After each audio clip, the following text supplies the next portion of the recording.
Part of Pillen's plan is to make this happen, is to change how public education is funded. Before unveiling the outline of his plan, he met with superintendents in Lincoln.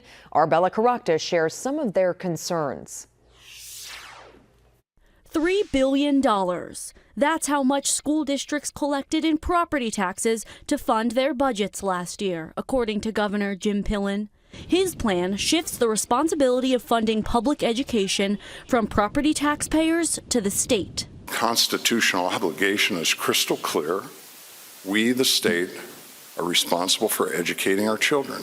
Superintendents of larger school districts met with Pillen in Lincoln, including Papillion-La Vista Superintendent Andrew Rickley. It was a great conversation. We're deeply grateful that the governor gave us an opportunity to review the plan and discuss the details. Rickley has two main concerns. One, can the state sustain this level of funding during good times and bad? Pillen says his goal is to increase the funding for schools by 3% every year.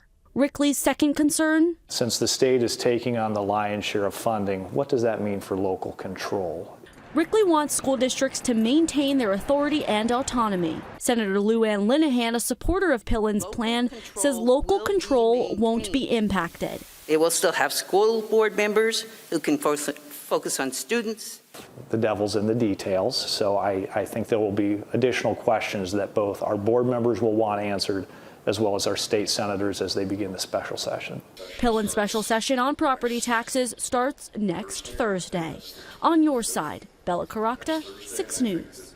And 6 News reached out to Omaha Public Schools. They declined to comment.